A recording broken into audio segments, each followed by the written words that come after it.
क्या हो गया? वो इतिहास हो गया।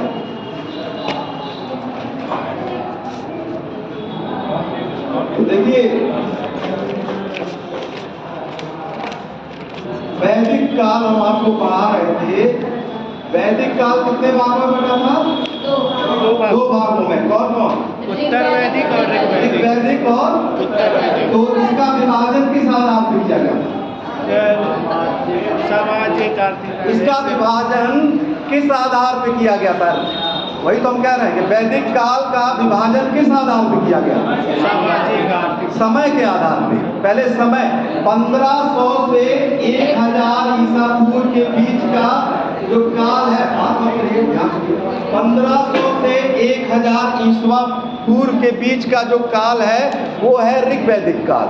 और ऋग्वैदिक काल के बाद जो काल आता है 1000 ईसा पूर्व से 600 ईसा पूर्व के बीच का काल क्या हो गया? उत्तर वैदिक काल। तो अब हम आपसे एक क्वेश्चन पूछ रहे हैं कि ऋग्वैदिक काल का इतिहास की जानकारी आप तुरंत उत्तर मत दीजिएगा, हमारा 4 आपको सुन लीजिएगा। ऋग्वैदिक काल का इतिहास हमको कैसे पता चलता है? ए, साहित्यिक साक्ष्य के द्वारा, बी, पुरातात्विक साक्ष्य के द्वारा, सी, साहित्यिक एवं पुरातात्विक दोनों साक्ष्यों के द्वारा, डी, इनमें से कोई।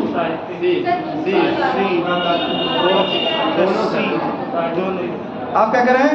दोनों। और सी कि साहित्यिक शास्त्र से कहते, सिर्फ साहित्यिक से, दोनों से। देखिए इसीलिए कह रहे थे कि आप लोग थोड़ा ध्यान से समझिए कोई चीज। ऋग्वैदिक इतिहास तो लिखा हुआ ही मिला है, लेकिन सिर्फ किताबों से ही नहीं जानकारी, बहुत से मृदभांड मिले हैं। तो मृदभांड किताबों में थोड़ो मिले हैं, कहाँ मिले हैं? जब खुदाई हुई है तो खुदाई से जो भी वस्तुएं मिली तो वो क्या, उसका ज्ञान किससे हो गया? पुरातत्व के आधार पर। तो वैसे ही ऋग्वेद काल का इतिहास हमको साहित्य के साथ साथ पुरातात्विक आधार पे मिला था। हमने ऋग्वेद का धर्म पढ़ लिया था, अब ऋग्वेद का हम अर्थव्यवस्था पढ़ेंगे, यानी आय का साधन। लेकिन पिछला जैसे आपने सिंधु घाटी सभ्यता का पढ़ा, तो सिंधु घाटी सभ्यता में आय का साधन क्या था?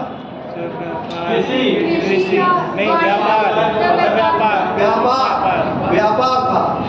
व्यापार वहाँ के आय का साधन था। यहाँ देखिए बदल गया, यहाँ बदल जाता। वहाँ व्यापार इसलिए था कि इतनी अधिक वस्तुएं मिली, इस आधार पर विद्वानों ने लिख दिया कि वहाँ व्यापार बहुत होता था।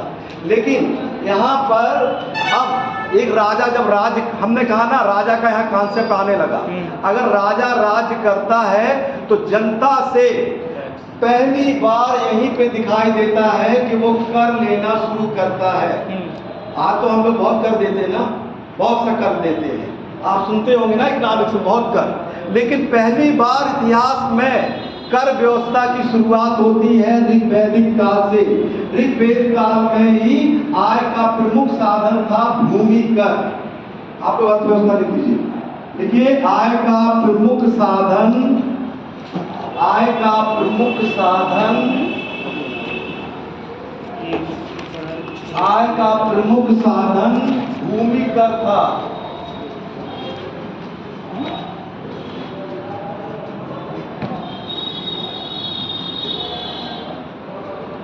आय का प्रमुख साधन भूमि कर था।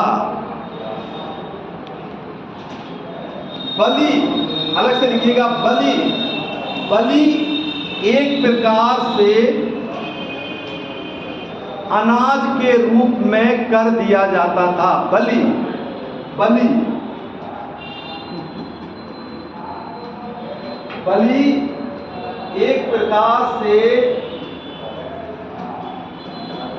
अनाज के रूप में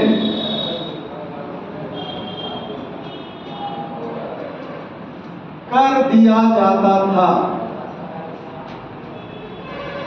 जो ऋग्वेद काल में जनता स्वेच्छा से राजा को अनाज, अगर उस समय देखिए पैसा तो चलता नहीं था, सिक्का चलता नहीं था। इस समय सरकार तो पैसे पे ना टैक्स देती है, लेकिन उस समय मान लीजिए जब सिक्का नहीं चल रहा है तो लोग खेती करते थे, तो अनाज पैदा होता था, तो वही अनाज क्या करते थे, स्वेच्छा से राजा को दे दिया करते थे। राजा को क्यों देते थे? टैक्स इसलिए राजा लेता था क्योंकि राजा उनकी सुरक्षा करता था। तो बलि एक स्वाभाविक रूप से कर था जो अनाज के रूप में जमा होता था। आय का एक और साधन था, आय गाय को जो है सिक्के के रूप में समझा जाता था। गाय को एक संपत्ति का रूप समझा जाता था। इसीलिए ऋग्वैदिक काल में गाय की हत्या नहीं की जाती थी। गाय को एक शब्द कहा गया है अघन्या, लिख लीजिए, गाय को लिख लीजिए, गाय को एक संपत्ति के रूप में, गाय को एक संपत्ति के रूप में संपत्ति के रूप में माना गया था। गाय को अघन्या कहा जाता था। गाय को अघन्या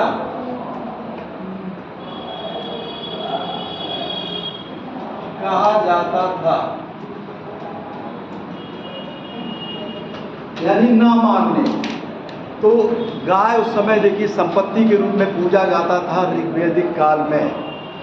ऋग्वैदिक काल के बाद ये 1500 ईसा पूर्व की घटना थी, ऋग्वैदिक काल चला।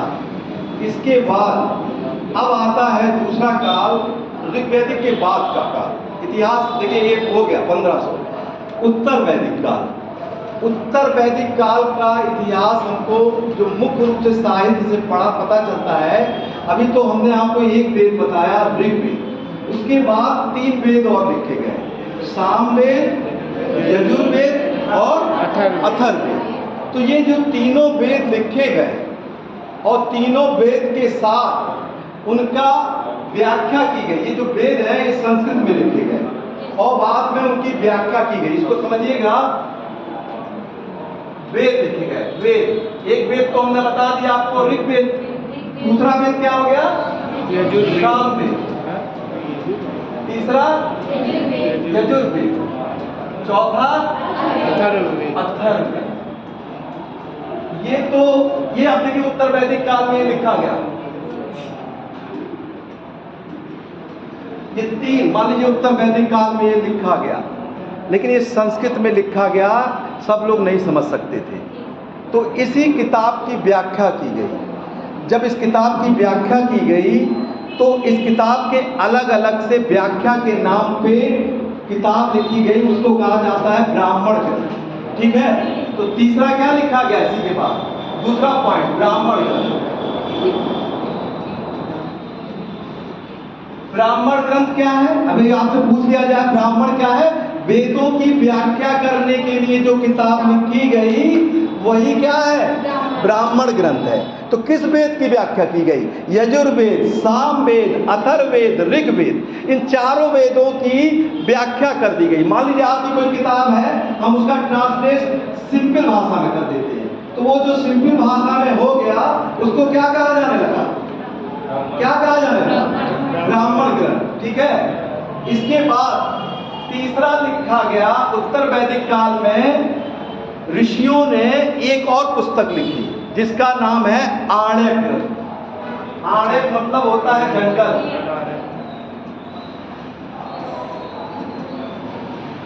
तीसरा हो गया आर्ण्यक ग्रंथ। आर्ण्यक मतलब क्या हुआ? जंगल।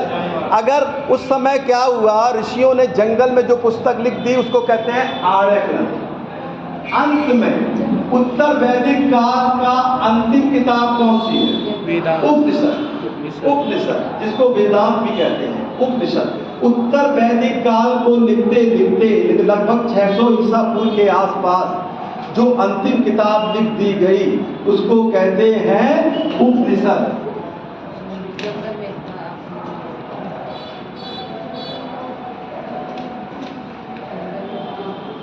तो ये एक क्वेश्चन आता है, हमेशा लोग कंफ्यूजन करते हैं, लिखा आता है कि वेद के अंग कौन कौन से हैं।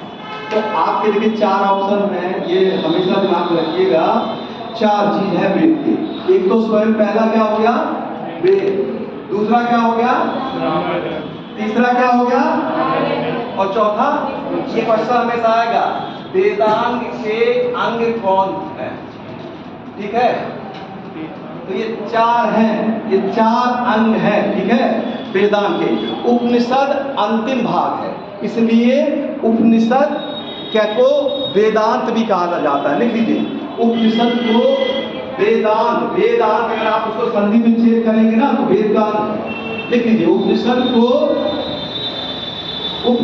को वेदांत कहा जाता है।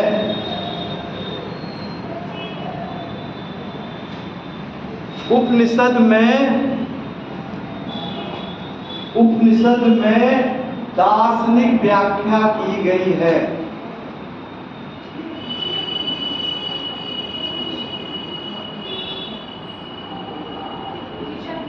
उपनिषद में दार्शनिक व्याख्या की गई, दार्शनिक। अब इसको हम बता दें। देखिए, ये कब से कब तक लिखे गए? 1000 से 600 ईसा पूर्व तक ये लिखा गया ना, अंतिम में ये लिखा गया। यानी जब ये लोग किताब, मान लीजिए कोई व्यक्ति किताब लिख रहा था, तो अंतिम में जिसने किताब लिखना शुरू किया तो उसके मन में वहां पर उन्होंने दार्शनिक प्रश्न आने लगे, यानी फिलॉसफी क्वेश्चन उठने लगा मन में कि क्या ईश्वर है कि नहीं है ईश्वर। क्योंकि पूरा वैदिक आप पढ़ेंगे तो देवताओं से भरा हुआ है।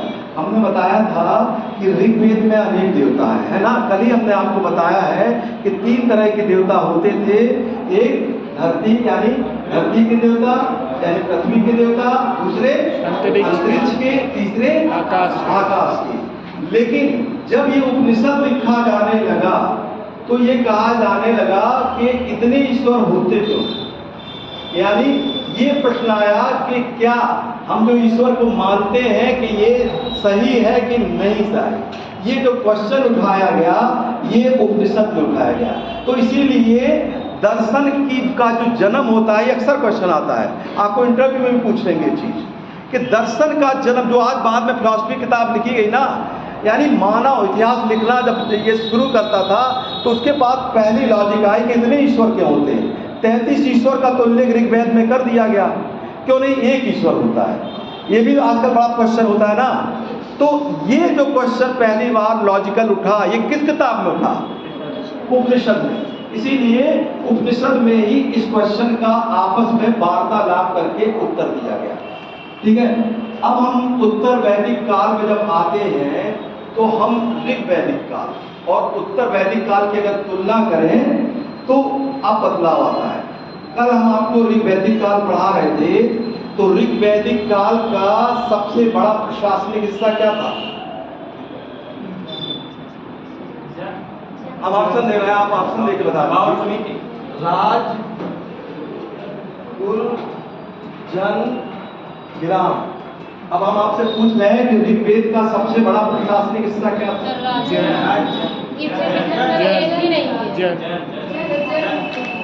कल ही बताया गया जन। कितने लोग जन कह रहे हैं? हाथ में। चलिए, सही है, जन सही है। देखिए, ऐसा नहीं है कि आप लोगों को समझ में नहीं आ रहा, बस आप लोग थोड़ा बस दिमाग, राज नहीं, पहले जन कहा गया। अब जो राज आप लोग कहते हैं ना, राज या राजा, वास्तव में अब उस शब्द का उल्लेख होने लगा। ठीक है, इस जन को ही जो पहले जन कहा जाता था, अब उत्तर वैदिक काल में क्या कहा जाने लगा? उसको राज कहा जाने लगा। अब ये शब्द आया राज। और जो छोटे छोटे जन थे, यानी ऋग्वैदिक काल में बहुत से जन थे। आपने बहुत इंपॉर्टेंट एक जन सुना होगा, भरत जन का नाम सुना है? यहाँ का एक राजा था सुदास। इसने एक नदी के किनारे, परुष्णी नदी के किनारे युद्ध किया था। ठीक है, सुना है? परुष्णी मतलब रावी नदी। तो ये जो छोटे छोटे जन थे, अब क्या हुआ? हम लोग जब इतिहास पढ़ते हैं तो आपको तो बहुत अच्छा ये लगना चाहिए कि अभी तो आप इंडिया जैसे देश में इतने बड़े देश में बैठे हैं, वास्तव में इसको अरस्तु ने राज कहा। ठीक है, अगर आप फिलॉसफी में देखें तो पहली बार ये सबको आपको समझ में आना चाहिए कि ये राज्य का कॉन्सेप्ट कहाँ से हमारे भारतीय इतिहास में ही होता है। तो पहली बार ये राज्य शब्द का उल्लेख मिलता है कि छोटे छोटे जो जन थे वो मिलकर बड़े बड़े राज्य हो गए, वो आपस में मिल गए। जब आपस में मिल गए तो उनका क्षेत्र विस्तार हो गया। अब मान लीजिए बस्ती, गोरखपुर, सिद्धार्थनगर, खलीलाबाद जिला मिल जाए तो कितना बड़ा मंडल हो जाएगा ना। तो वैसे ही कई जन आपस में मिल गए। जो भी वैदिक काल का सबसे बड़ा जन था ना, वो आपस में क्या हुए, मिल गए, और मिलकर क्या बन गए, राज बन गए। क्या बन गए, राज बन गए। तो जब जिसका क्षेत्र बड़ा हो गया तो उस राजा का अधिकार क्षेत्र भी बड़ा हो गया।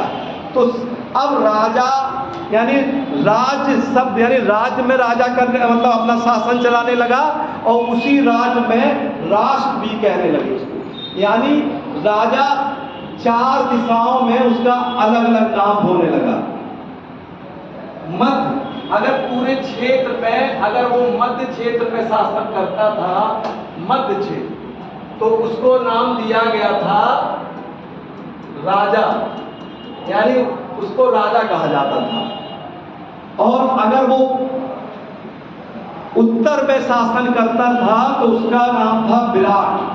अगर उत्तर क्षेत्र में राजा राज्य करता था तो उसका क्या नाम था, विराट।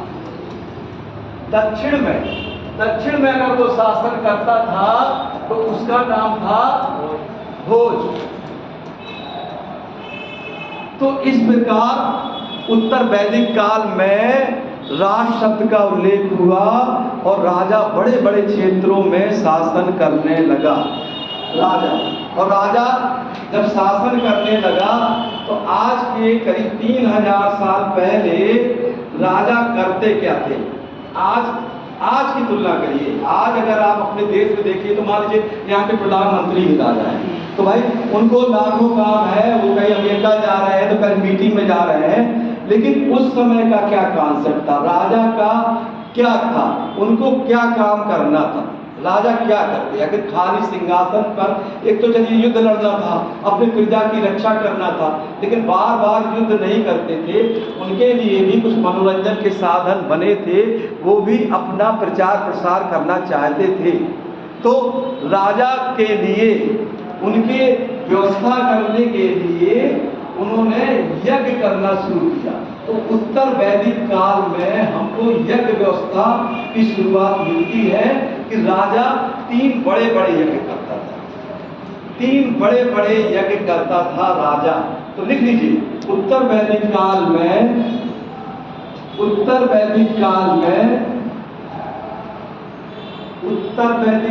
में राजा के प्रमुख कार्यों में यज्ञ संपादन था।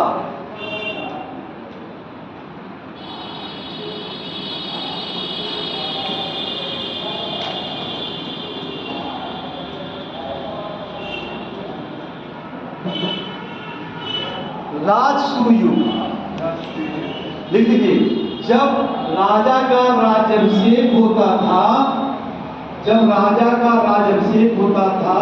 तब वह राजसूय यज्ञ करता था।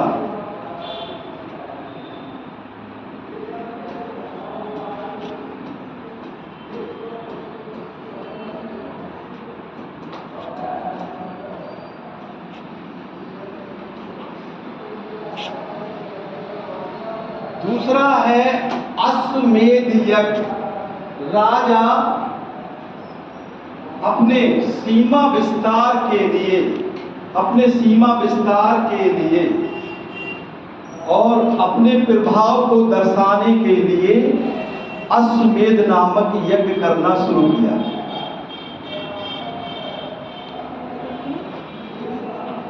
अश्वमेध नामक यज्ञ करना शुरू किया। अश्वमेध यज्ञ तो आप लोग सुने होंगे। अश्वमेध में राजा क्या करता था, एक घोड़ा छोड़ देता था, और घोड़ा छोड़ने के बाद ये चुनौती दी जाती थी कि अगर जिसने भी घोड़ा पकड़ा राजा का तो उसको युद्ध करना पड़ेगा। ये तो आपने रामायण में भी देखा होगा कि राम जी ने घोड़ा छोड़ दिया था तो लव कुश ने पकड़ लिया था तो उनको युद्ध। तो उत्तर वैदिक काल में अश्वमेध यज्ञ के दौरान राजा को ने एक चुनौती भरा हुआ काम था कि अगर इस यज्ञ करते समय कोई घोड़ा पकड़ लिया तो उसको राजा, अगर नहीं पकड़ा, मान लीजिए नहीं पकड़ता है तो उतना क्षेत्र राजा का हो जाता था। जहाँ तक घोड़ा जाएगा या तो पकड़ दीजिए या तो चुनौती दीजिए, और नहीं पकड़िए तो राजा से युद्ध कीजिए। तो ये दो कॉन्सेप्ट था उस समय। तीसरा महत्वपूर्ण यज्ञ होता था वाजपेयी यज्ञ।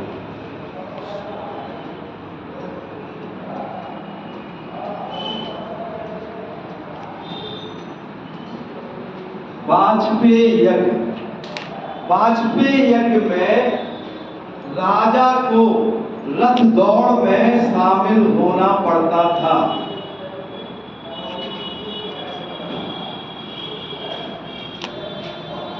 राजा को रथ दौड़ में शामिल होना पड़ता था।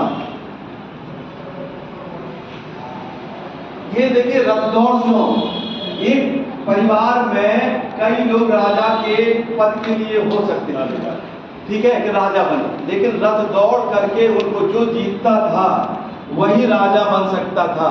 तो ये यज्ञ इसीलिए आयोजन किया जाता था कि राजा तभी बन सकते हैं जब आप रथ दौड़ में बाकी लोगों को पीछे छोड़ देंगे। तो यज्ञ उस समय का महत्वपूर्ण चीज था।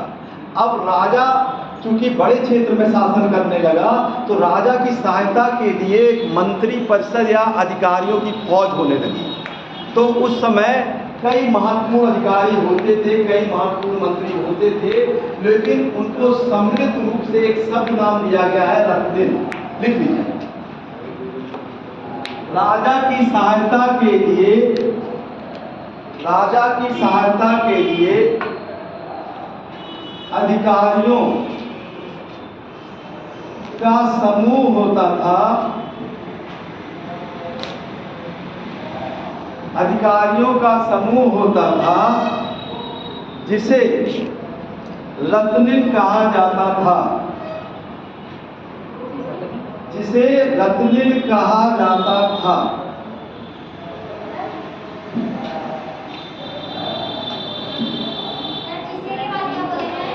राजा की सहायता के लिए अधिकारियों का समूह होता जिसे रत्निन कहा जाता था।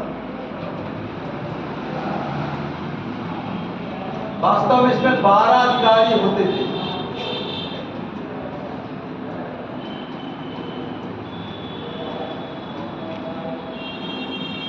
बारह अधिकारी इसमें होते थे।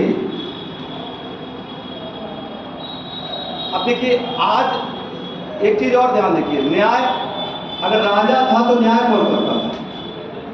न्यायाधीश कौन था? राजा ही। देखिए क्वेश्चन आता है, आप लोग समझ लीजिए, यानी यहाँ न्यायपालिका नहीं। तो ये बताइए न्यायपालिका कब आ गई?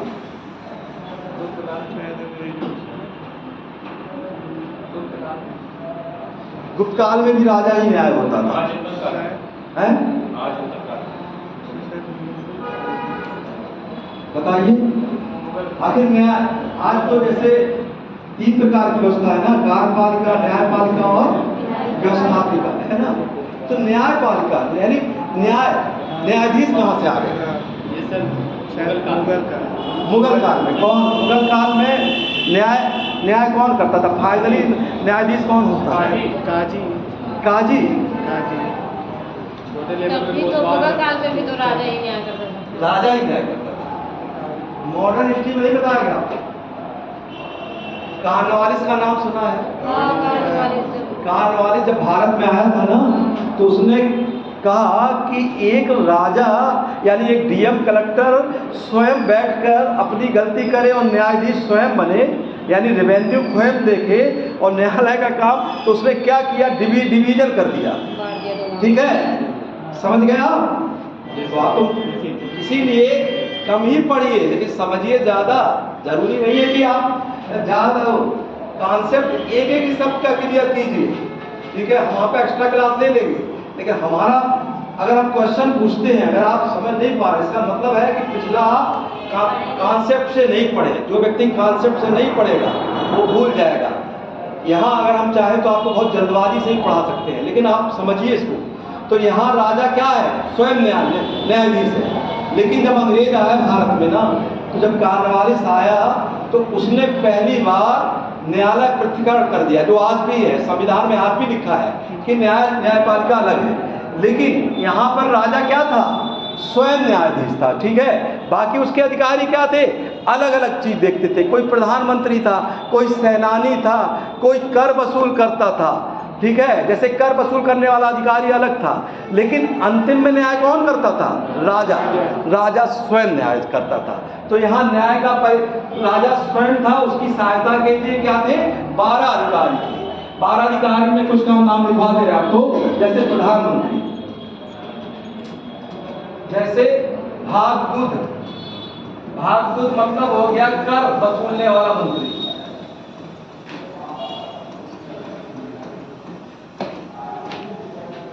जैसे सेनानी, ये कल भी दिखाए थे, वैदिक काल में भी था, सेनापति उसको कहा जाने लगा, ठीक है। सेनानी को अब क्या नाम हो गया? सेनापति। ये सेनापति ये क्या थे? राजा की सहायता के लिए थे, लेकिन अंतिम में फैसला कौन? राजा स्वयं न्यायाधीश था। राजा स्वयं न्यायाधीश करता था।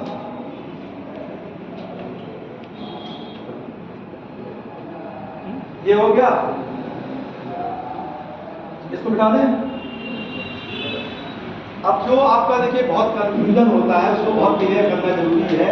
अभी आप ऋग्वैदिक काल का पढ़ रहे थे, अब उत्तर वैदिक काल पढ़ रहे थे। उत्तर वैदिक काल में हमने मोटा आपको 3 वेद तो लिखवा दिए, लेकिन उसके बारे में समझना आपको बहुत जरूरी है। ये 3 वेद कब लिखे गए?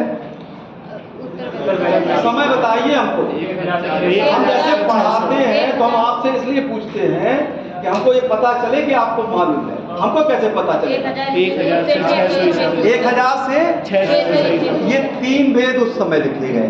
अब आपसे सीधे क्वेश्चन आपको लिखने को दिया जाए तो कि यजुर्वेद है क्या, तो आप एक लाइन में क्या बोलेंगे? यजुर्वेद क्या?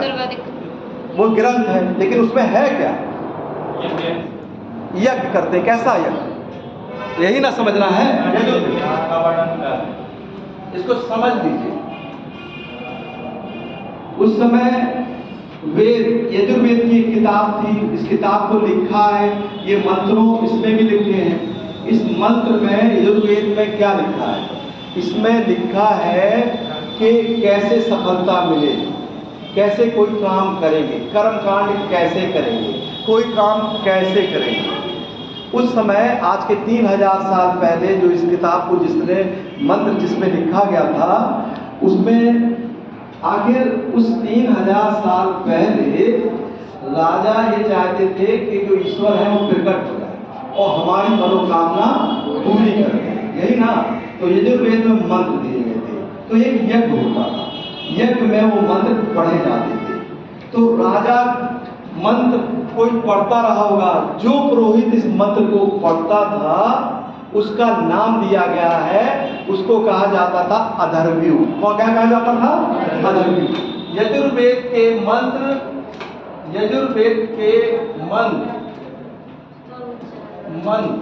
के अध्ययन करने वाले को अधर्व्यू कहा जाता था।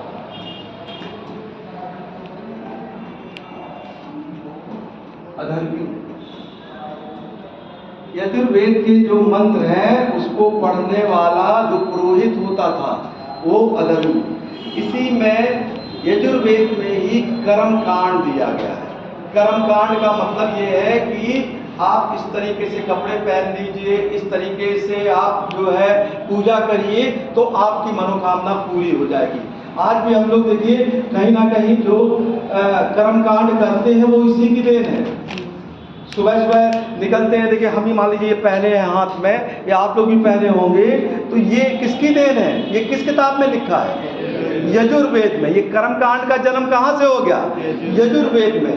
तो ये जो यजुर्वेद है इसमें ये सीधे क्वेश्चन ऐसे आता है कि कर्म कांड का संबंध किस वेद से है? यजुर्वेद से। तो यजुर्वेद में कर्म कांड दिया गया है। दूसरा बहुत इंपॉर्टेंट है सामवेद। सामवेद। अब सामवेद आज जो संगीत का जन्म हुआ है, गाने का जन्म हुआ है, जो भारतीय संस्कृति कला की जो पहचान है, गान यानी संगीत, इस संगीत का जन्म देने वाला वेद कौन सा है? सामवेद। इसका जन्म ऐसे हुआ कि इसका जो पुरोहित है उस मंत्र को गा गा के पढ़ता था, गा गा के। तो बाद में इसी से 7 स्वरों का जन्म हो गया। जब 7 स्वरों का जन्म हो गया तो संगीत का क्या हो गया? विकास हो गया। तो ऐसे पुरोहित जो इसका गा के मंत्र पढ़ते थे उनको कहा जाता था उद्गार। लिख लीजिए, सामवेद के मंत्रों को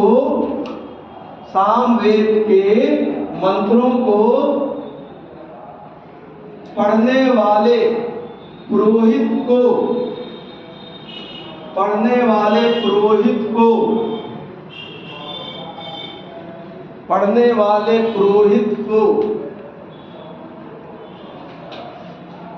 उद्गात कहा जाता था। सामवेद से ही संगीत का जन्म हुआ है। सामवेद से ही संगीत का जन्म हुआ है। मतलब ऐसा है कि एक यज्ञ होता है ना, तो वहाँ एक पुरोहित जी बैठेंगे तो उस मंत्र को पढ़ेंगे, तो वो गा गा के पढ़ते थे, ठीक है। तो उस मंत्र को जब पढ़ेंगे तो उस मंत्र को पढ़ने से ईश्वर प्रसन्न होंगे।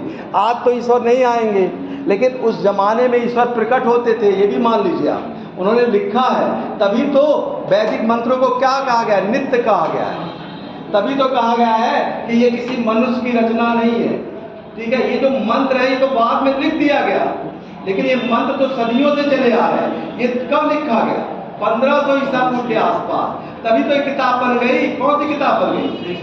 ऋग्वेद। और बाकी उत्तर वैदिक काल में जो किताब बन गई वो बन गई यजुर्वेद। वो तो किताब है यजुर्वेद, लेकिन ये मंत्र तो सदियों से चले आ रहे थे। तो ये सामवेद से क्या जन्म हो गया? संगीत का जन्म हो गया। चौथा वेद है अथर्ववेद।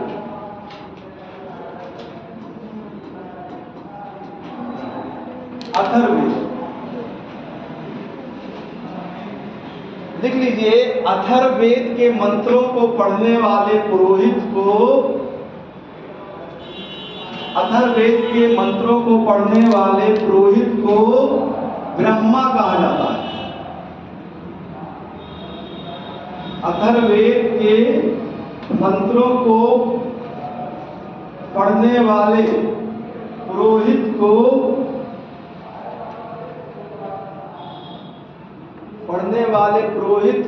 ब्रह्मा कहा जाता है।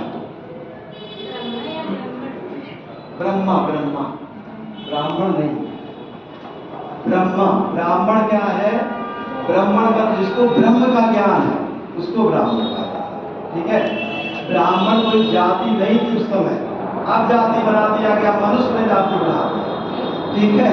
उस समय जिसको ईश्वर का ज्ञान हो जाता है वो किसी को भी हो सकता है, तो उसको एक शब्द कहा जाता था ब्राह्मण, ठीक है। ये तो एक यज्ञ का जो संपादन करता था उसको ब्रह्मा। अथर्ववेद में चूंकि जो लोग यज्ञ पूरा कर लेते थे तो उनकी मनोकामना पूरी हो जाती थी, इसलिए बहुत लोग यज्ञों में रुकावट भी डालते थे। बहुत से राक्षस थे, बहुत से जादू टोना कर देते थे। इसीलिए अथर्ववेद में ऐसे मंत्रों का उल्लेख है कि जिससे कोई यज्ञ उनका क्या कहते हैं, उनको कोई निष्फल ना कर पाए यज्ञ को। तो इसमें सीधे जादू टोना को रोकने के उपाय बताए गए हैं। लिख लीजिए, या अंधविश्वास लिख लीजिए। अथर्ववेद में जादू टोना अर्थात यज्ञ को रोकने के मंत्रों का उल्लेख किया गया है।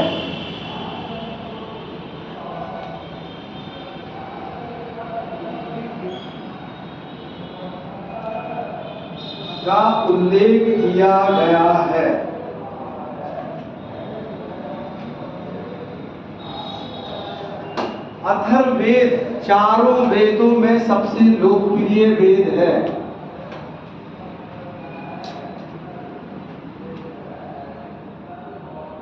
अथर्ववेद चारों वेदों में सबसे लोकप्रिय वेद है।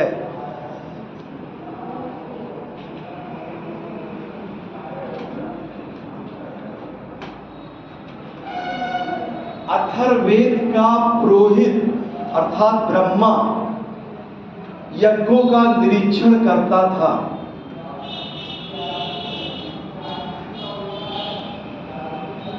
यज्ञों का निरीक्षण करता था।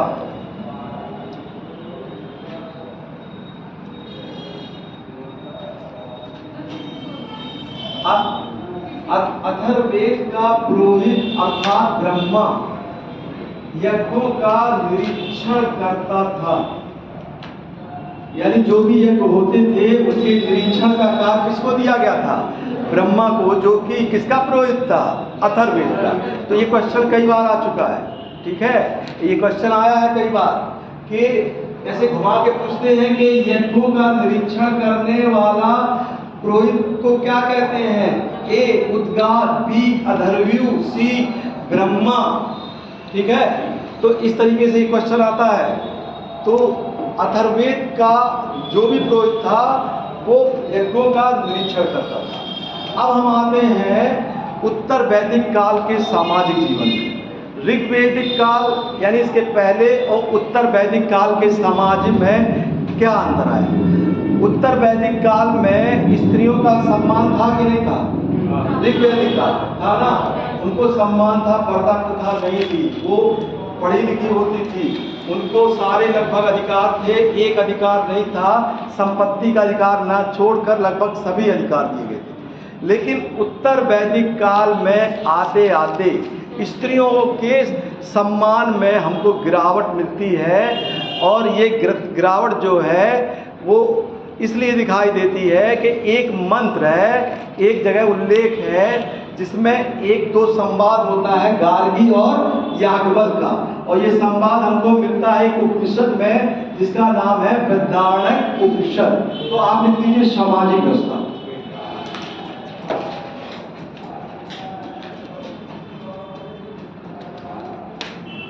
लिखिए सामाजिक व्यवस्था। देखिए उत्तर वैदिक काल में, उत्तर वैदिक काल में स्त्रियों की स्थिति में गिरावट देखने को मिलता है। स्त्रियों की स्थिति में गिरावट देखने को मिलता है।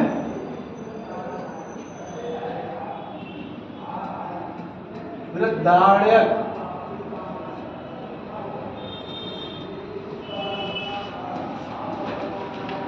उपनिषद, बृहदारण्यक उपनिषद में गार्गी एवं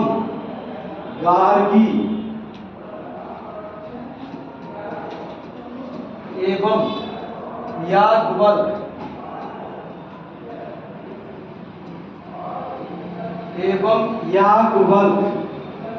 के संवाद में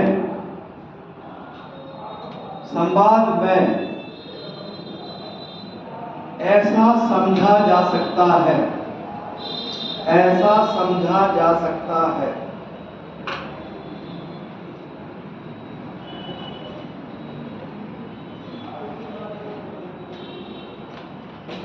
ये तो देखिए एक संवाद हुआ था, राजा जनक एक राजा थे, उनके दरबार में जब एक डिस्कशन होने लगा तो गार्गी ने जब जवाब दिया यहाँ वहाँ के जो ऋषि थे याज्ञवल्क्य, तो उन्होंने उसी में कहा कि ज़्यादा बहस मत करो नहीं तो तुम्हारा सिर तोड़ दिया जाएगा। तो इसी को देखकर ऐसा अनुमान लगाया जाता है कि शायद स्त्रियों की स्थिति में गिरावट हो गया है। दूसरा एक और ब्राह्मण ग्रंथ है ऐत्रेय ब्राह्मण ग्रंथ, वहाँ पर कन्या के जन्म पे दुख व्यतीत किया गया है। ऐत्रेय ब्राह्मण लिख लीजिए इसको।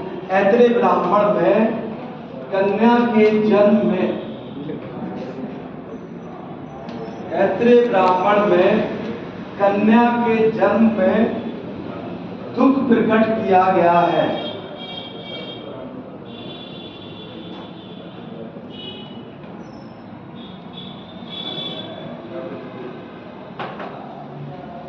लेकिन ऐसा नहीं है कि स्त्री पढ़ती नहीं थी। कुछ स्त्री तो जीवन भर पढ़ती थी, कुंवारी रह जाती थी। ऐसी स्त्रियों को ब्रह्मवादिनी कहा जाता था। देख लीजिए, ऐसी स्त्रियां जो जीवन भर कुंवारी रहती थी उनको ब्रह्मवादिनी कहा जाता था। ब्रह्मवादिनी।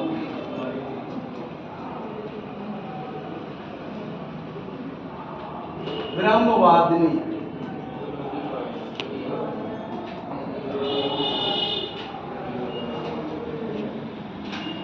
ब्रह्मवादिनी ऐसी स्त्री जो जीवन भर कुंवारी रहती थी उनको, ऐसी स्त्री जो विवाह के पूर्व तक अध्ययन का कार्य करती थी। लिख लीजिए, ऐसी स्त्रियां जो विवाह के पूर्व तक अध्ययन का काम करती थी उनको सद्योवधू कहते थे।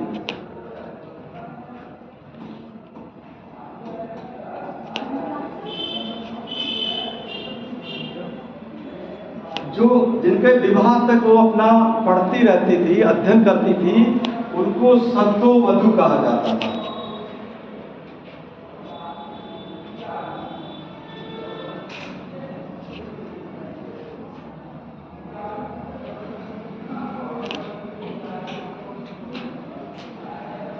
उत्तर वैदिक काल में आते आते संस्कार व्यवस्था का उल्लेख मिलता है। उस समय मनुष्य को 4 प्रकार के संस्कार की बात कही जाने लगी कि 4 प्रकार के क्या कहते हैं, आश्रम, 4 प्रकार के आश्रम की बात कही जाने लगी। पहले 3 आश्रम का उल्लेख मिलता है, बाद में उत्तर वैदिक काल के एकदम अंत में चारों क्या कहते हैं आश्रम व्यवस्था की उल्लेख मिलती है। तो ये आश्रम क्या थे? 4 प्रकार के आश्रम उत्तर वैदिक काल में थे। पहला था आपका ब्रह्मचर्य आश्रम।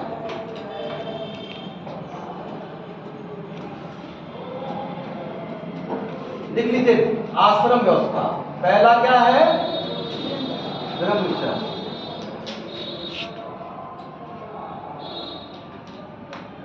दूसरा गृहस्थ आश्रम।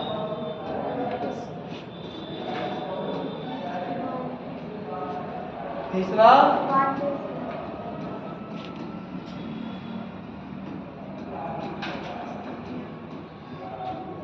और चौथा संन्यास।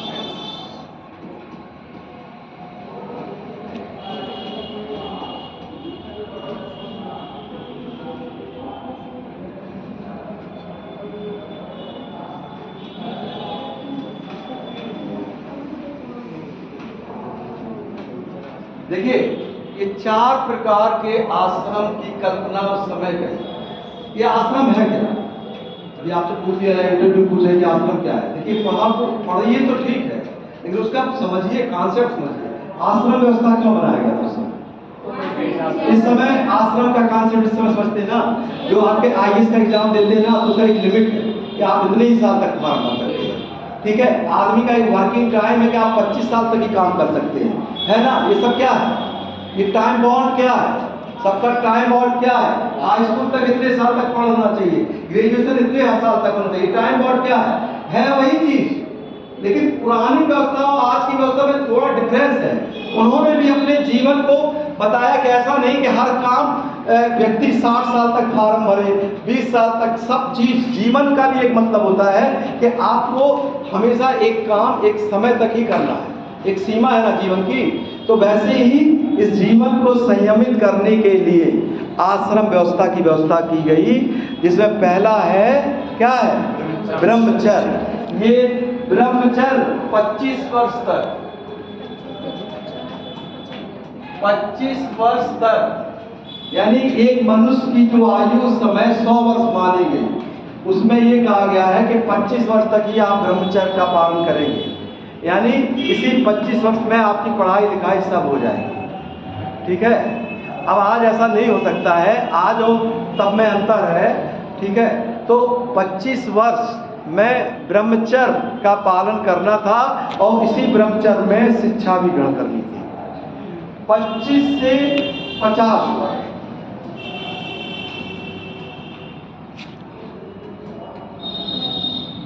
ये था गृहस्थ आश्रम, ठीक है। यानी 25 वर्ष के बाद और 50 वर्ष के अंदर व्यक्ति को इसमें आपको विवाह करके अपना पूरा गृहस्थ जीवन व्यतीत करना था 25 से 50 के अंदर। और तीसरा, जब 50 वर्ष गृहस्थ आश्रम पूरा हो गया तब घर छोड़ दीजिए, तब घर छोड़ दीजिए। कहाँ चले जाएंगे?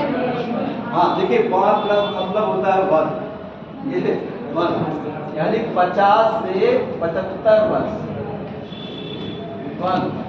लेकिन आज के युग में हमारे यहाँ जो औसत एज ही 75 से कम है, ठीक है।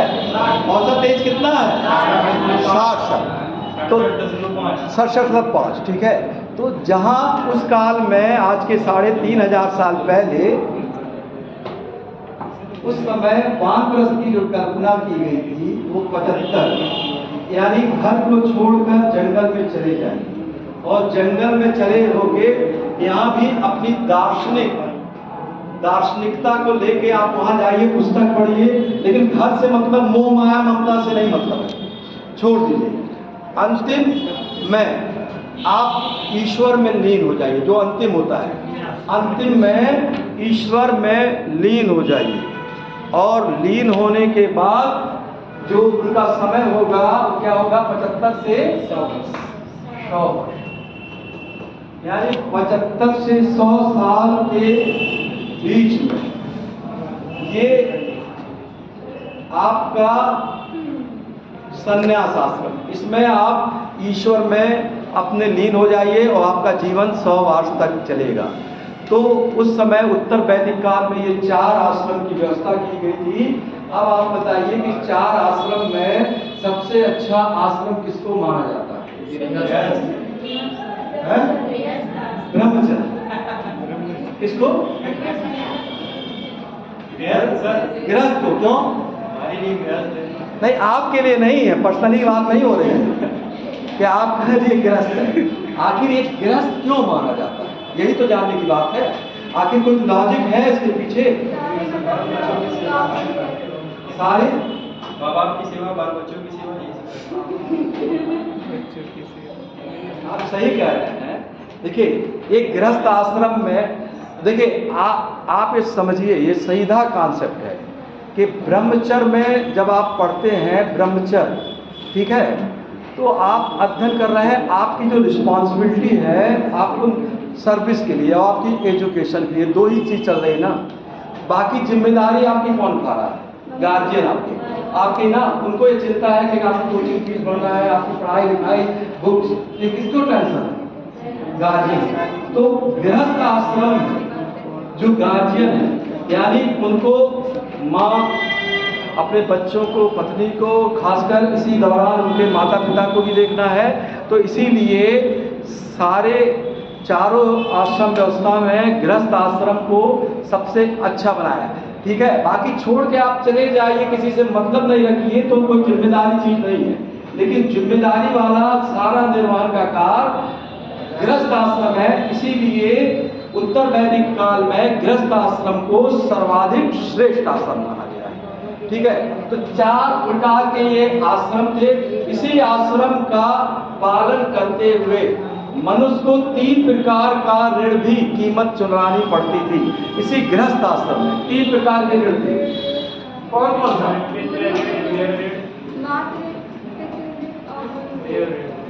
पितृ ऋण, ऋषि ऋण, और तीसरा कौन सा है? देव ऋण।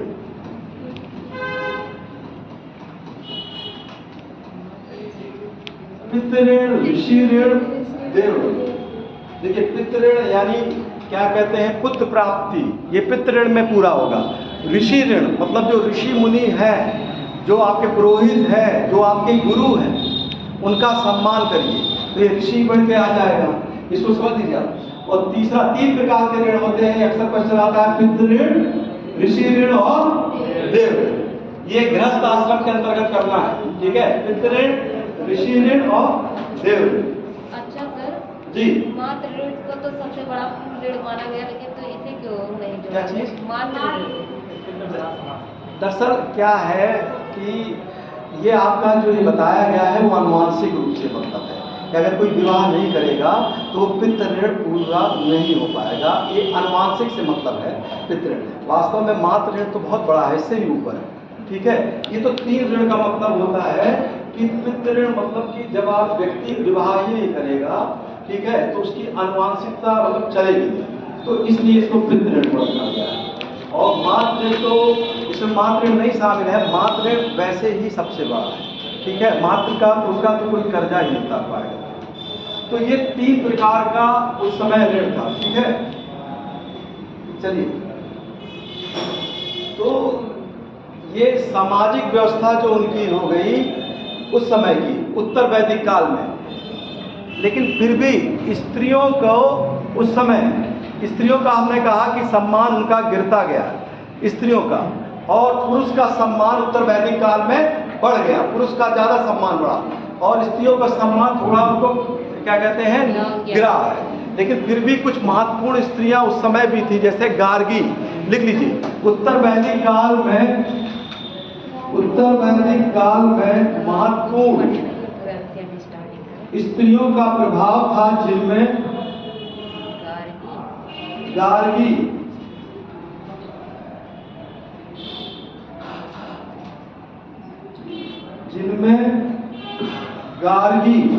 का नाम दिया जाता है।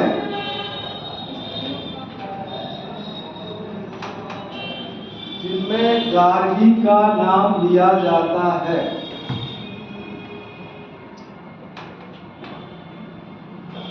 अब आता है, देखिए, राजनीतिक व्यवस्था हम आपको बता चुके हैं, ठीक है, सामाजिक व्यवस्था।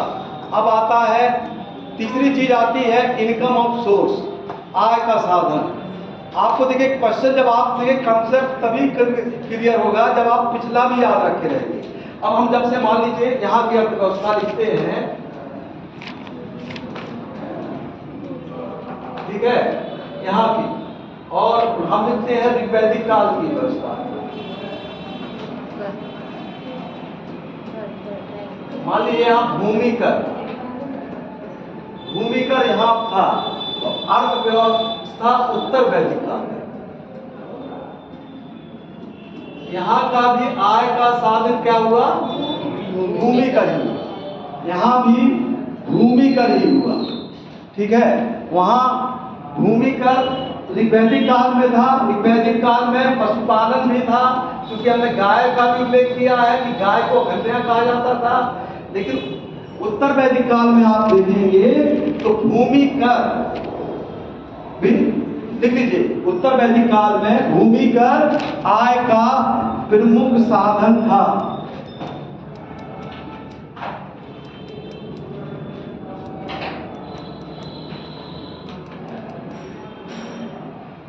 देखिए कृषि कार्य कैसे होता था उस समय, कृषि कार्य कैसे होता था उस समय। आज की तरह यंत्र तो थे नहीं, तो क्या होता था? खेत की जुताई होती थी। तो जुताई का साज पहले कहाँ मिला?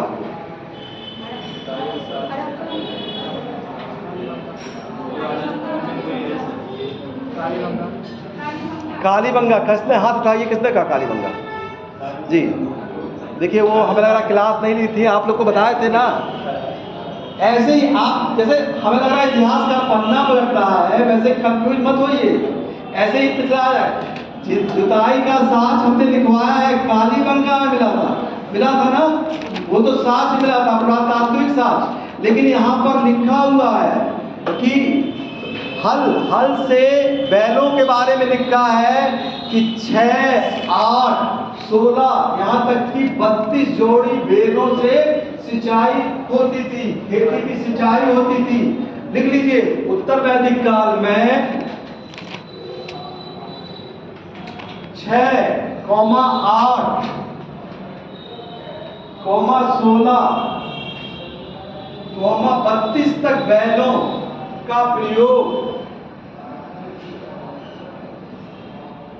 खेतों की जुताई के लिए किया जाता था। उत्तर वैदिक काल में 6,8,16,32 तक बैलों का प्रयोग सिंचाई के लिए यानी जुताई के लिए किया जाता था। देखिए खेती ही मुख्य था वहां पे, खेती ही आय का कोई बिजनेस व्यवसाय फैक्ट्री नहीं थी उस समय। तो आप सीधे कॉन्सेप्ट में चलिए कि जब खेती होती थी तो उस समय इतना प्रोग्रेस हो गया कि जानवर का अधिक से अधिक प्रयोग खेती में किए जाने लगे। ठीक है, तो अधिक से अधिक। अब आप दो चीज आइए यहाँ पे, अभी हम आपसे एक क्वेश्चन और पूछ लेते हैं कि अब हम पूछते हैं कि सिंधु घाटी सभ्यता में क्या कहते हैं, किस धातु का प्रयोग सर्वाधिक होता है? आप कह रहे हैं कांसा, आप कह रहे हैं कॉपर, कांसा, कांसा, तांबा, तांबा। देखिए कांसा का उन्होंने क्या किया था, उन्होंने कांसे को जन्म दिया था। आप इसीलिए हमने पढ़ाते समय बार बार बोलते हैं आपको कि इसको चीज को आप कंफ्यूज मत करिए। कांसा का जन्म दिया था तांबा और टिन मिला के, लेकिन सबसे ज्यादा धातु का क्या प्रयोग करते थे? तांबे का, कॉपर का। लेकिन उत्तर वैदिक काल में एक नए धातु का जन्म होता है और उसका क्या नाम है? लोहा। अभी तक हमने लोहा नहीं बताया ना कि लोहा कहीं से मिला है। तो लोहा, और आपको मालूम होना चाहिए ना मानव की क्रांति कब हुई? जब लोहा ने जन्म लिया। आपको मालूम होना चाहिए। आज जैसे कंप्यूटर की क्रांति है ना, इंटरनेट की क्रांति है ना साइंस में, तो लोहे का जन्म हुआ। तो लोहे के जन्म ने क्रांति क्यों किया? मनुष्य ने क्रांति कैसे होगी उसकी? कृषि कार्य तेजी से हो गया। और चलिए ठीक है, कृषि कार्य, मान लीजिए लोहे ने खेती तेजी से कर दी। और क्या किया लोहे? हथियार बने। उससे क्या हुआ? शिकार। किसने कहा जंगल काटने के बाद? हाँ, ये तो का उत्तर बहुत सटीक है। देखिए पहले क्या था? जंगल ही जंगल था। ठीक है, तो लोहे के आविष्कार से क्या हुआ? ऐसे औजार बन गए। देखिए आप लोग इतिहास या कोई भी चीज पढ़ते समय ध्यान दीजिएगा, कॉन्सेप्ट से जब धीरे धीरे चलेंगे ना तब समझ में आएगा। लोहे का जन्म हुआ, हम मान गए। एक क्रांति का जन्म हुआ, ठीक है, आ गया। लोहे ने जब जन्म लिया तो हथियार बने। हथियार ने क्या किया? जंगलों को काटना शुरू किया। जंगलों को जब काटना हुआ ना तो नगरीकरण बना, और नगरीकरण जब व्यवस्था बढ़ी तो व्यवसाय बना। ठीक है, व्यवस्था। आज आप लोग आजकल चलते ना, देखते ना, क्रेन एक मशीन है ना, तोड़ के सब इकट्ठा कर देती है, पुल बना दे रही है, सड़क बना दे रही है। कौन बनाता है? मशीन ना बना रही है ना। तो उस समय क्या हुआ? जब लोहे ने जन्म लिया तो अभी तक जो हम ग्रामीण सभ्यता में है, तो आगे नगरीकरण आता है और शहर बस जाते हैं। शहर बसने का क्या होता है? व्यापार का विकास होता है, और व्यापार का जिस जगह विकास होता है उस जगह सभ्यता स्वतः ही विकसित होने लगती है। तो उत्तर वैदिक काल की सबसे बड़ी घटना ये थी कि यहाँ पर खुदाई में एक जगह लोहा मिल गया, और वो स्थान था अतरंगी खेड़ा। लिख लीजिए, उत्तर वैदिक काल में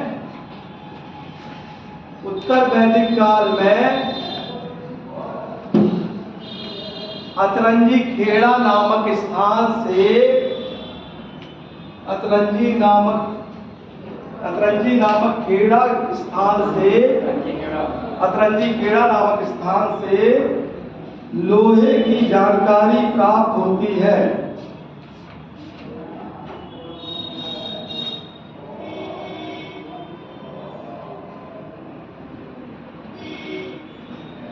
लोहे के लिए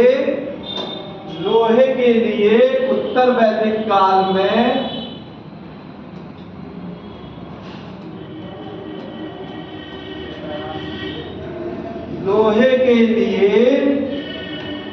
वैदिक काल में कृष्ण अयस या श्याम अयस का, लोहे के लिए उत्तर वैदिक काल में कृष्ण अयस या श्याम अयस नामक शब्द आया है।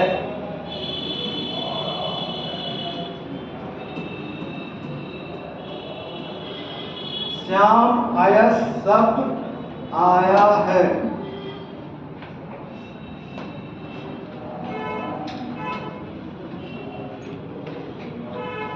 तो देखिए उत्तर वैदिक काल तक आधे आते क्या हुआ कि लोहे की खोज हो गई।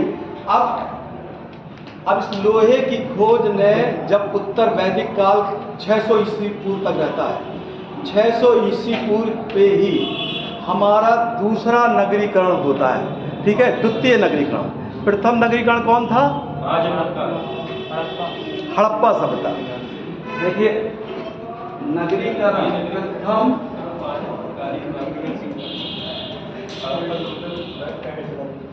नगरी या शहरीकरण उसको कह दीजिए आप, हड़प्पा सभ्यता, ठीक है। प्रथम नगरीकरण किसको कहते हैं? हड़प्पा सभ्यता। क्यों कहते हैं? क्योंकि वहाँ पे मकान बने थे, पक्के मकान बने थे, पक्के ईंटों का प्रयोग हुआ था। आज किनारे सड़कें थी, सड़कें के किनारे गली थी, मकान से जो नाली निकाली गई थी वो गली में निकाली गई थी, दरवाजे गली में बंद हुए थे, व्यापार व्यवसाय होता था। तो इसको हम लोग क्या कहते थे? प्रथम नगरीकरण। अब उत्तर वैदिक काल के अंत तक चूंकि लोहे का खोज हो गया, लोहे की खोज होने के कारण तो जंगल का सफाया किया गया और अब द्वितीय नगरीकरण, और द्वितीय नगरीकरण में करीब 16 महाजनपद, बड़े बड़े महाजनपद का उदय होते हुए हमको दिखाई देता है 600 ईसा पूर्व के आसपास। समझ रहे? 600 ईसा पूर्व के आसपास द्वितीय नगरी यानी 16 महाजनपदों का उदय हुआ, और ये 16 महाजनपदों का उदय हुआ और इसमें व्यापार और व्यवसाय का विकास हुआ। लेकिन इस व्यापार और व्यवसाय का जो विकास हुआ, इसके लिए एक महत्वपूर्ण ग्रंथ था जो हम आपको बता रहे थे, उपनिषद। उत्तर वैदिक काल का एक ग्रंथ था, लास्ट में जो लिखा गया था उपनिषद। उपनिषद काल में ही देखिए, जब तक उपनिषद नहीं लिखा गया तब तक धर्म का बहुत प्रभाव था, ठीक है, बहुदेववाद था, ठीक है। लेकिन बहुदेववाद वैदिक काल में था ना, कितने देवता थे? लगभग 33 देवता थे। लेकिन जब हम उत्तर वैदिक काल में आते हैं ना, तो ये सभी देवताओं को कम कर दिया जाता है। पहले एक ही देवता का महत्व बढ़ता है, सभी देवताओं को। जैसे उस समय ऋग्वैदिक काल के सब प्रमुख देवता कौन थे? इंद्र थे। दूसरे नंबर पे अग्नि, तीसरे पे वरुण। अब ये जो देवता थे, इनको मिला के लोग ये कहे कि ये मानने लगे कि नहीं, अब एक ही देवता मुक्त होंगे और बाकी देवताओं की पूजा की जाएगी। जैसे आजकल आप हिंदू धर्म में भी देखिए, पूजा तो कई देवताओं की जाती है, लेकिन 3 मुख्य देवता किसको माना जाता है? विष्णु, महेश माना जाता है ना। तो ये जो कॉन्सेप्ट है, ये कॉन्सेप्ट का जन्म हुआ उत्तर वैदिक काल या उपनिषद काल में, ये जन्म हो गया। तो पहले हम आपको बताते हैं कि उत्तर वैदिक काल में ही एक प्रमुख देवता का माना जाने लगा। लिख लीजिए, उत्तर वैदिक काल में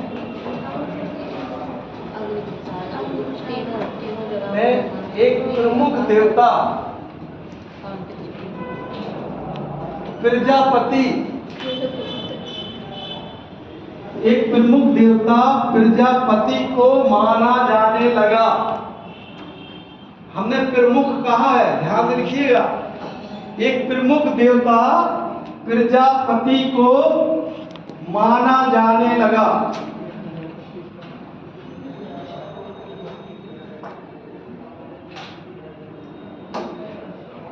उस समय ऋग्वैदिक काल का जब हमने विभाजन किया था देवताओं में, तो आकाश के एक देवता थे विष्णु, थे ना।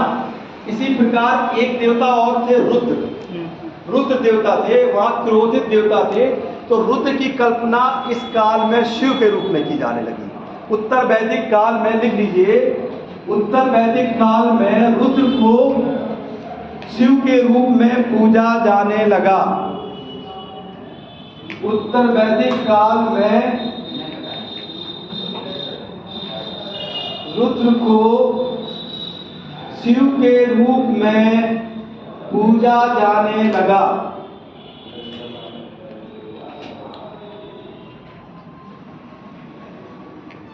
ऋग्वैदिक काल के एक अन्य देवता विष्णु को भी ऋग्वैदिक काल के एक अन्य देवता विष्णु को भी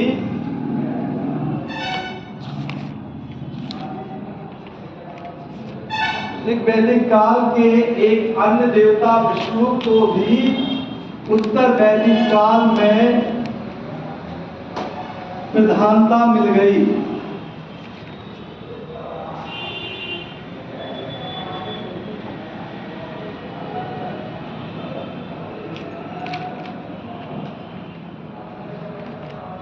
तो इस प्रकार देखिए, जो पहले बहुदेववाद था, अब धीरे धीरे धीरे क्या हुआ, देवताओं की संख्या कम होने लगी।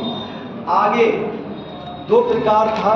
अब देखिए, इसी समय जब उत्तर वैदिक काल समाप्त होता है, उसी समय नास्तिक धर्म शुरू होता है। नास्तिक धर्म समझते हैं? कौन सा? जैन धर्म और बौद्ध धर्म। तो पहले हमने कहा ना, ऋग्वैदिक काल में यज्ञ होता था, यज्ञ में पशुओं की भी बलि चढ़ाई जाती थी बहुत ज्यादा। और आज तो भाई व्यापार का साधन है, मोटर वाहन, ट्रेन से आप सामान को इधर उधर पहुंचा सकते हैं। लेकिन उस समय व्यापार का साधन क्या था? पशु। व्यापार के साधन क्या थे? पशु थे, जानवर थे। तो अधिक से अधिक हमने बताया भी कि उत्तर वैदिक काल में यज्ञ की संख्या बढ़ गई, जानवरों को मारा जाने लगा, तो इसका विरोध होने लगा। इसका सबसे ज्यादा विरोध किसने किया? व्यापारियों ने विरोध किया। क्यों? क्योंकि व्यापारी अधिक से अधिक जानवर का उपयोग अपने व्यापार के लिए करने लगे थे। तो वैसे ही इसी समय, आगे हम लोग पढ़ेंगे ना, इसी समय आस्तिक धर्म का उदय होता है, जैन धर्म और बौद्ध धर्म। इसमें यज्ञों की आलोचना होती है, पशु बलि की आलोचना होती है, क्योंकि अधिक से अधिक जब यज्ञ में पशु मारे जाने लगे, तब व्यापारियों ने उनका विरोध किया। इसीलिए आपको जब हम आगे पढ़ाएंगे ना, आप देखेंगे बौद्ध धर्म और जैन धर्म को व्यापारियों ने सबसे ज़्यादा सम्मान दिया। व्यापारियों के यहाँ वो लोग जाते भी थे, उनको वो लोग दान पुण्य भी देने लगे, तो व्यापारी इनके करीब आने लगे। तो व्यापारियों ने इस चीज़ का विरोध किया, यज्ञ में पशु बलि की निंदा। ये उपनिषद में ही, उपनिषद के एक मंत्र में लिखा हुआ है, पशु बलि की निंदा की। उपनिषद में, ये वेद का अंत है, वैदिक काल का जो अंतिम भाग है, उसमें ही पशु बलि की निंदा की गई है। तो इसके बाद में यज्ञों को आपको एक जगह लिखा है, और आपने सुन सकता है मुंडोपनिषद में, यज्ञ को टूटी हुई क्या बताया? ना बताया। लिख लीजिए, मुंडोपनिषद में यज्ञ को, मुंडोपनिषद में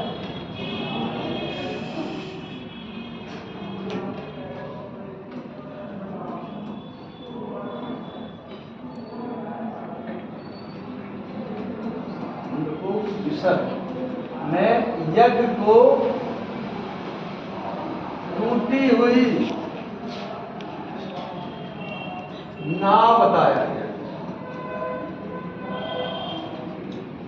यानी यज्ञ की आलोचना होने लगी, यानी आस्तिक धर्म का आलोचना होने लगा। तो इसके बाद जो आपका होता है, वो होता है नास्तिक धर्म आता है। ठीक है, तो ये आपका देखिए उत्तर वैदिक काल था, ये आपका वैदिक काल का टॉपिक है। इसमें देखिए जो और भी चीज़ है, हम आपको एक्स्ट्रा क्लास लेके बताएंगे, अभी ख़त्म नहीं हुआ है, क्योंकि जो कोर्स है उस कोर्स के आधार पे हमको आज ही ख़त्म करना है। बहुत सी चीज़ें हैं, उसको चाहे हम नोट्स के रूप में आपको किसी तरह दिलाएंगे या एक्स्ट्रा क्लास लेंगे, जो चीज़ हमको और पढ़ाना है, क्योंकि बहुत जल्दी पढ़ाएंगे तो भी आप नहीं समझ पाएंगे, और आपको समझना बहुत ज़रूरी है। हमारा जो कॉन्सेप्ट है वो है कि आपको एक एक लोग जो यहाँ पढ़ते हैं सबको समझना बहुत ज़रूरी है, चाहे वो थोड़ा सा भी समझे, लेकिन समझना ज़रूरी है। तो ये टॉपिक यहीं हम ख़त्म करते हैं। हम अंतिम 5 से 10 मिनट आपको इसलिए देते हैं ना कि ये 1.5 घंटे जो पढ़ाते हैं उनमें से बहुत लोगों का कंसंट्रेशन इधर उधर हो सकता है, और बहुत लोग हो सकता है कन्फ्यूजन हो सकते हैं। ये 10 मिनट इसीलिए देते हैं कि जितना हम पढ़ाए उनमें से जिसको कंफ्यूजन है वो अपना पूछ सकता है।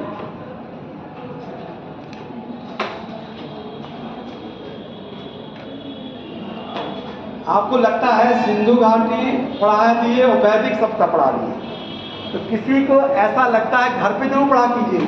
बाकी जो पढ़ाए हैं आज जो क्लास लिए है या कल, तो उसमें से अगर आपको पूछना है तो अपना जैसे कंफ्यूजन है वो पूछिए, ठीक है जी। छत्तीसगढ़ CCL 2011 में पूछा गया था सचिव इंग्लिश के श्लोक की जो है आपने लिखा था 1028 में 1017 माना किस हो जाए? देखिए इतिहास में एक चीज आप हमेशा क्या कहते हैं, दोनों लिखवा दिए, देखिए इसमें तो 1028 माना गया। सुनिए ऐसा है किताबों में जो आयोग का उत्तर आता है, आप देखिएगा इतिहास की जब किताब लीजिएगा ना तो क्वेश्चन का आंसर कई जगह अलग अलग आपको मिलते रहेंगे।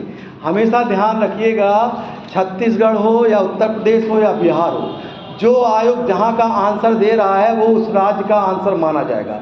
अगर आप उत्तर प्रदेश लोक सेवा आयोग का पेपर दे रहे हैं तो लोक सेवा आयोग उत्तर प्रदेश जो आंसर दे रहा है वो आंसर माना जाएगा। संघ लोक सेवा आयोग जो आंसर देता है, तो ऐसा कई बार देखा गया है कि बिहार लोक सेवा आयोग ने जो उत्तर दिया है उसको उत्तर प्रदेश लोक सेवा आयोग ने नहीं माना है, और जो मान लीजिए संघ लोक सेवा आयोग ने अपने परीक्षा में जो उत्तर दिया है तो उसका संघ लोक सेवा आयोग का सभी लोग मान लेते हैं। तो इसीलिए यह करके लिखवाया जाता है कि किताबों में दोनों उत्तर कई किताबों में मिलता है। मान लीजिए कुछ लोग अलग अलग किताबें, इतिहास की 40 किताबें हैं, तो कुछ क्वेश्चन में मान लीजिए सबको कई आंसर मिलता है, इसीलिए लगभग या करके इस उत्तर को तभी लिखाया जाता है क्योंकि ये 1028 भी मिलता है, 1017 भी मिलता है, ठीक है, कई किताबों में कई जगह और कई जगह आंसर मिलता है। तो इतिहास में ध्यान करके कई किताबों ने जिन्होंने राइटर लिखा है उनका आप आंसर उन्हीं को मानिए जो आयोग ने लिखा है, ठीक है। तो जो आयोग का उत्तर है वही माना जाएगा। अगर आयोग 1028 कहती है तो 1028 सही है, लेकिन किताबों में कल आप मान लीजिए किताब पढ़े आपको 1017 मिल गया, तो इसीलिए दोनों लिखा दिया जाता है। और लास्ट में हम आपको बता भी देते हैं कि आप लोग जो आयोग उत्तर मारे उसी को सही मानिए। ऐसे बहुत से क्वेश्चन पूछते हैं। आपका किसका क्वेश्चन है?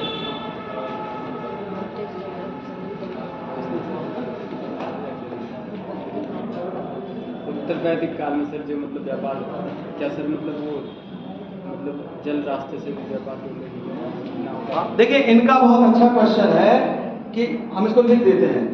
आप लोगों को देखिए क्वेश्चन बनाना पड़ेगा, ही समझना पड़ेगा। उत्तर वैदिक काल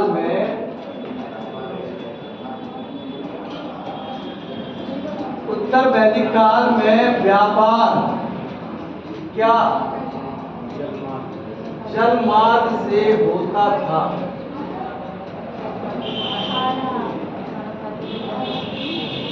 ये इनका क्वेश्चन है, बहुत अच्छा क्वेश्चन है कि क्या जल मार्ग से व्यापार होता था। हम इसका उत्तर तो बताएंगे, हम इसके पीछे वाला आप लोग से पूछते हैं क्या सिंधु घाटी सभ्यता में जल मार्ग से व्यापार होता था? क्यों? चलिए बहुत अच्छा, बहुत सही। इन लोगों को चलिए आप लोग बिल्कुल कॉन्सेप्ट क्लियर है तो इसका भी बता दे रहे हैं। सिंधु घाटी सभ्यता का तो पुरातात्विक साक्ष्य है कि वहाँ बंदरगाह पाए गए हैं, और बंदरगाह होने के कारण ऐसा लगता है कि वहाँ व्यापार होता था।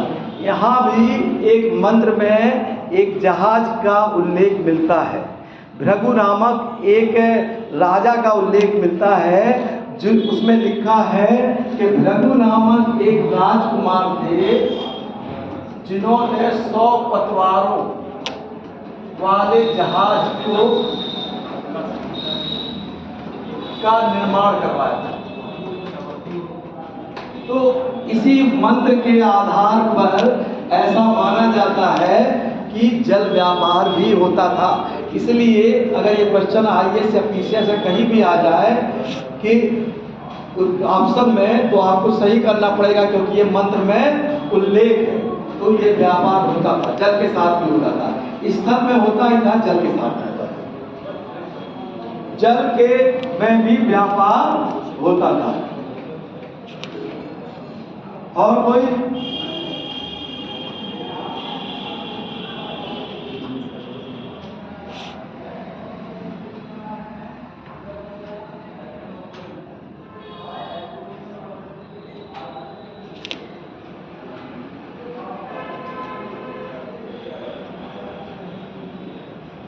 व्यापार, देखिए जो भी व्यापार होता था वो पुरातात्विक साक्ष्य यहाँ भी मिला है, सिंधु घाटी सभ्यता में मिला है। धातु के बारे में अक्सर क्वेश्चन आता है, इसको हम बार फिर से कंफर्म कर दें, ये लोग बहुत कंफर्म को करते हैं। देखिए हम धातु लिखते हैं, व्यापार चांदी, सोना, तांबा, कांसा, ये सिंधु घाटी सभ्यता में इसका उपयोग होता है, ठीक है, लोहे का नहीं, ठीक। ऋग्वैदिक काल में समझिए, अब इसको और शॉर्ट करते हैं। ऋग्वैदिक काल, ऋग्वैदिक काल में ऐसा माना जाता था चांदी नहीं था, ठीक है, तो तांबा, सोना था, तांबा भी था, कांसे का भी कहीं कहीं उपयोग होता है। उत्तर वैदिक काल आ जाएगी, यहाँ एक नया धातु आ गया, लोहा, बाकी सोना, चांदी और ये कांसे का उपयोग होता ही। समझ में आया ये चीज? ये कांसेप्ट क्लियर हो गया? ये धातु से, यानी वहां लोहा नहीं था, लोहा उत्तर वैदिक काल में आ गया। ये नया धातु का उन्होंने जन्म दे दिया, कांसे का, ठीक है। तो ये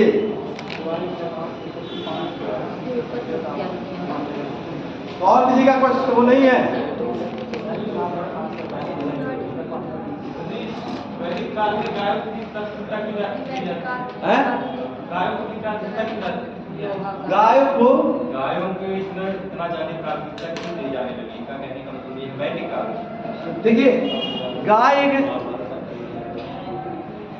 देखिए गाय का पौराणिक महत्व था उस समय, ठीक है। गाय की, चूंकि गाय तो देखिए एक कामधेनु थी, मिल्क तो देती ही थी, और गाय का जो स्वभाव सरल था, तो गाय का महत्व उस समय जब पूजा के रूप में दिया ही जाता था। ऐसा नहीं था कि सिर्फ गाय की ही पूजा की जाती थी, बाकी कई जानवर को वहाँ पूजा की जाती थी, लेकिन गाय को सर्वाधिक महत्व उस समय किया जाता था। गाय को अष्टकड़ी भी कहा जाता था।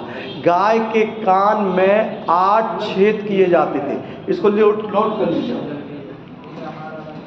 गाय को अष्टकड़ी कहा जाता था।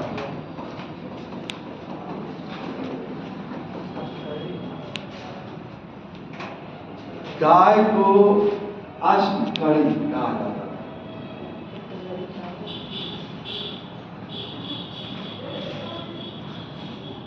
देखिए गाय अन्य जानवर से थोड़ा कॉमन है, हटके है। ये स्वभाव का आप देखते हैं कि गाय जो है जनरली सभी जानवर से बड़ा सीधा और सरल स्वभाव उसका रहता है। बकरी भी सीधी होती है, तो सही बात है। देखिए सुनिए, गाय के लिए युद्ध भी होने लगे थे और हाँ, पुरोहितों को गाय दान में दिया जाता था। सर इतना महत्व वही तो बता रहे हैं, आप सुन लीजिए ना पूरी, तो वही बता रहे हैं। देखिए आप कह रहे हैं कि बकरी भी थी। बकरी का जो उल्लेख है वो इतना अधिक नहीं मिलता है, ठीक है। और दूसरी चीज है, गाय के लिए सर युद्ध भी लड़े जाते थे। एक गाय चोरी करके ले जाता था तो युद्ध हो जाती। हाँ, तो देखिए गाय का, अब हमारा आप सुनेंगे। एक तो जो इतिहास हम लोग पढ़ते हैं ना, वो तो एक इतिहास है ही, एक इतिहास तो हम पढ़ रहे हैं। एक इतिहास होता है पौराणिक इतिहास। गाय को किस भगवान से जोड़ा जाता है? कृष्ण भगवान से। आप जो सीधा क्वेश्चन है, चूंकि आप देखिए वही आंसर उत्तर बोलिए। अगर आप कंफ्यूजन आंसर बोलेंगे तो कंफ्यूजन रहेगा। सीधा संबंध गाय का किससे जोड़ा जाता है? कृष्ण भगवान से। पौराणिक इतिहास में जो भी देवता हैं उनको किसी एक समय सीमा पे नहीं माना जाता है। जो भी ईश्वर है वो लाखों वर्ष से है, ठीक है। और जो इतिहास लिखा गया है वो 1500 ईसा पूर्व में लिखा गया है। तो गाय का संबंध कृष्ण भगवान से शुरू से ही जोड़ा जाता है। तो गाय की पूजा तब से चली आ रही सदियों से। इसी प्रकार वैदिक मंत्रों के बारे में भी कहा है कि लाखों वर्षों से थे। ये तो एक दूसरे से पहले ईश्वर ने मानव को दिया है। तो गाय के बारे में पहले से ये कल्पना चली जा रही थी कि गाय को क्या कहते हैं, ईश्वर उनको पूजा करते मतलब मानते थे। तो गाय को इसीलिए ऋषि उसकी पूजा करते थे। जो भी जानवर आप देख रहे हैं ना, किसी ना किसी संबंध में हिंदू धर्म में आप देखिएगा ना, उसका संबंध किसी ना किसी देवता से ही है। जैसे बैल का संबंध किससे है? शिव जी से। शिव जी का, ठीक है, वाहन। क्लियर हो गया? तो गाय का इसीलिए। और ऋषि किसकी पूजा ही करते थे? ईश्वर की पूजा करते थे ना। यज्ञ किसके लिए करते थे? ठीक। तो जब ईश्वर के लिए यज्ञ करते थे तो ईश्वर के जो वाहन है तो उसका तो यह पूजा करेंगे ही। चलिए, अब टाइम हो गया, आपके क्वेश्चन बहुत है।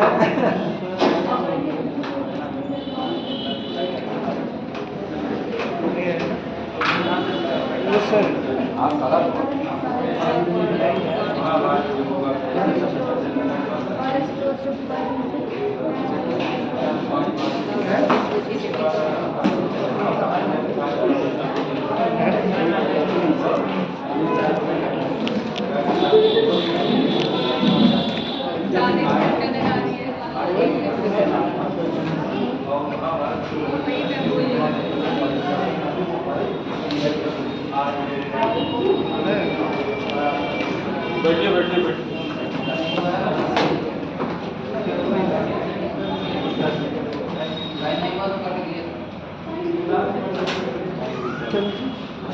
बैठिए बैठिए। आज आपके सर शुभम सर आज आएंगे नहीं, ठीक है, कोई इमरजेंसी हो गई, उसका फोन आया था, तो अब क्लास चलेगी नहीं। और दूसरी चीज़ ये कि आप लोग अपनी जो साइकिल है वो स्टैंड में खड़ी किया करें, ठीक है। किसी की साइकिल का चोरी हो गई है तो अभी फोन आया था। स्टैंड आप लोगों ने देखा है, जो साइकिल से आता है स्टैंड में खड़ा किया। हाँ ठीक है, अंदर, ठीक है। तो आज क्लास यहीं पे ख़त्म होती है। सर आज आएंगे नहीं, क्वालिटी वाले चलिए किसी दिन और करवा देंगे, ठीक है। किसी दिन, ठीक है। आज की क्लास यहीं पे खत्म करते हैं।